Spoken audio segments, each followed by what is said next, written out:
had conquered, using later fear and terror, most of the inhabitable planetoids of the Orion sector. And the only culture that they encountered which could resist them was called the bird dog, which became Dogon, which became Weolawa.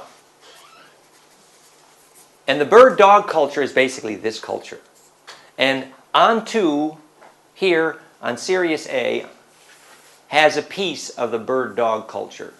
This is the contrast, bird tribe versus the reptile tribe. And so a treaty was set forward that could end these Orion Wars. Because by that time, they had killed the Lyran civilization, if you read Prism of Lyra, which had millions of humanoids that died the day they blew up the whole Lyran star system. And the women on Lyra who had red hair were valued because the extra iron solubility made psychokinesis. And this became the story of the witches, and there's lots of pieces of that puzzle here. So we have some smiles back there. So, so the day the Lyran civilization was blown up here, it was realized that a truce was needed in the Orion Wars, and that truce involved that the bird dog kings would accept in marriage an assigned telepathic Orion Queen Asa Uru, Reverend Mother, who would report telepathically back to the ruling culture on the activities of the bird dog king. So now, if you see the role of Reverend Mothers in Dune, and Dune has more accurate history than the Bible, honestly, it's true. So the bird dog king, in this case Anu, had to accept a marriage with a hive mind telepathic queen, Ida. So you just passed through something there that seemed very significant. The whole not wanting to change genetics, was that to create a hive mind?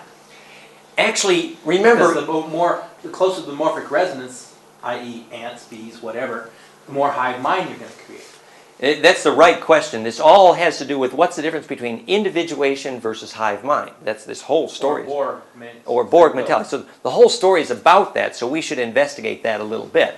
Remember, in the ancient Seraphim culture, this is a very high culture. Their charged fields are so coherent that they can steer star systems. These are the time navigators, the high-winged dragons. This was a powerful culture.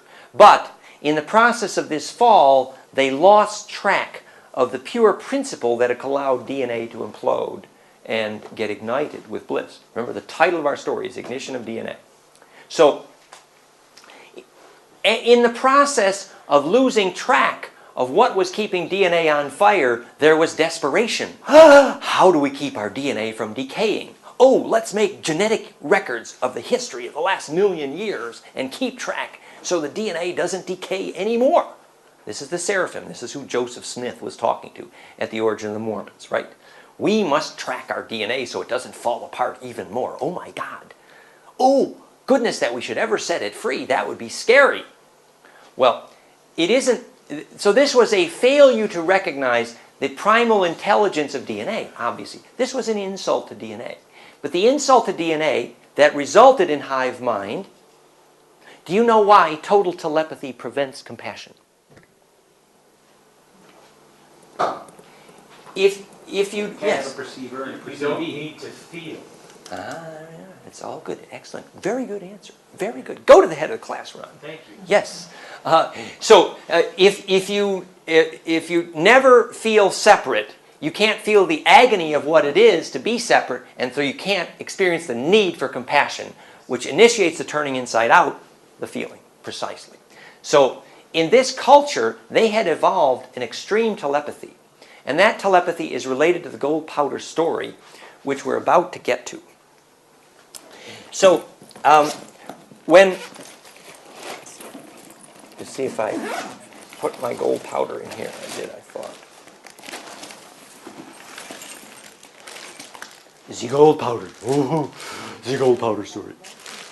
So, The problem of the advancing telepathy and the decay of individuation had everything to do with the addiction to the real gold powder. And that's what we must understand here in terms of the cause of the Nephilim fall. That's where we're going with this story.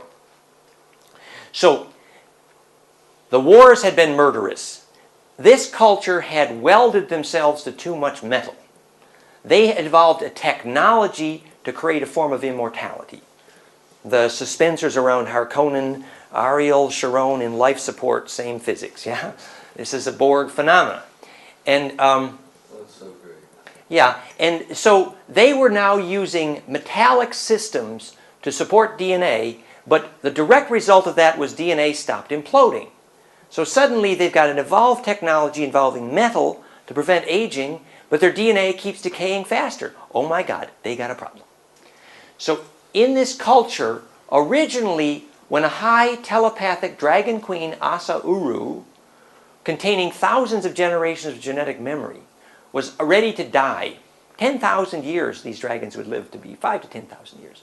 When she was ready to die, she would normally pass on her hive mind memory to the next queen with a skull touch, in which a spark, piezoelectric bone, passed, called Baphomet. And the new queen would enter a swoon and would wake up with the dream with 1,000 generations of tribal memory. When they lost the ability to have that level of charge density and bliss, they began to use quartz crystal skulls to do that, which sadly were not implosive and became control devices and was evidence of the problem, not the solution, actually. Yes? Because remember, the electrical signature of quartz is hex. The SiO2 bond is a cubic lattice with a hex top view of the quartz helix and is non-implosive, and that's the problem, not the solution. Which is why people who use just the quartz bowls actually have astral hygiene problems, whereas people who use quartz with gold maybe have a little bit more of the potential implosion. Anyway, we digress. So, another aspect of this part of the story was that their way of producing psychoactive kids, star navigators, guild navigators, those who could make gravity in their genes, their technique for evolving the advanced ones involved feeding them something called the oil of Messe. Messe means crocodile juice, and it was the reptilian juice. It was a highly psychoactive, melatonin, serotonin-rich menstrual blood called starfire. And this menstrual blood's name, Messe, is the origin of our word Messiah. A Messiah is one who has been fed the oil of Messe. And it serves the function exactly of royal jelly in a beehive. So kids who get that high melatonin, serotonin-rich menstrual blood evolve an explosion of growth in the high glands at a very young age and become gravity-making star navigators, highly psychoactive, shamanic, etc., etc. Their high gland structure gets extremely well nourished. Yeah? So this was a way of breeding the leaders of the dragon tribe. The part of the skill that required to generate this was an advanced lineage of what we could call Vestal virgins, who were women who had access to bliss. And their access to bliss process in the temple, which is a capacitor, allowed their blood to be fired, and they could make this starfire. Sadly, they lost the skill to keep that culture alive, and so there was no more melatonin, serotonin in that blood, and their Messiah culture began to decay, and they needed a substitute. Okay? The substitute was the gold powder. Now, the physics is that the gold atom's outer valence electron shell structure we discussed yesterday is dodecaecosa. It is profoundly fractal and implosive, in the very name of chem in alchemy means access to the black hole made by charged self-similarity. And the chem was a name for that bloodline, the blue-black ones, how Egypt got its name. And so the gold atom became stable in the monoatomic state in the presence of fractal capacitance. So if you've ever been in a powerful pyramid, and I was in one in Danville, and you see a thin film of gold, and you can see white powder form on the surface, that the gold atom becomes stable monoatomically in the presence of fractality. and it turns inside out electrically, changes mass measurably, changes from yellow to white, becomes soluble in blood and water. It's called ormese in modern chemistry, orthomolecularly rearranged gold. It's David Hudson's physics, and Lawrence Gardner has described that extensively in his book, The Sacred Ark. And that substance would form a kind of substitute for this starfire. And it's true that if you eat the gold powder, your eyes turn blue and you live forever, supposedly. But they maybe missed the fine print on the medicine bottle, may cost you your soul. And that's what we want to discuss. If you want to touch it, you're welcome to do that. But I warn you that it's painful. That it's electrically, it can burn your aura if you're sensitive. And this, the nature of implosion here is chemically induced. So yes, your DNA gets the phase conjugation to go through a black hole, but the phase conjugation path is mechanically induced and therefore painful. Yeah. So this is the real David Hudson's generated monoatomic gold. Now, when you eat the stuff, what happens is your DNA's electric field is induced externally toward fractality, and it induces implosion in the DNA.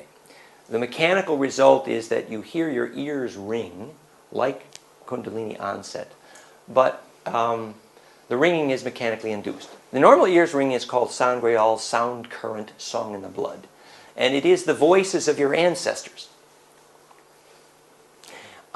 The problem is that if you get too many radio stations and you haven't built the tuner, that's called schizophrenia. And so this is what happens when you get the gold powder addiction. You get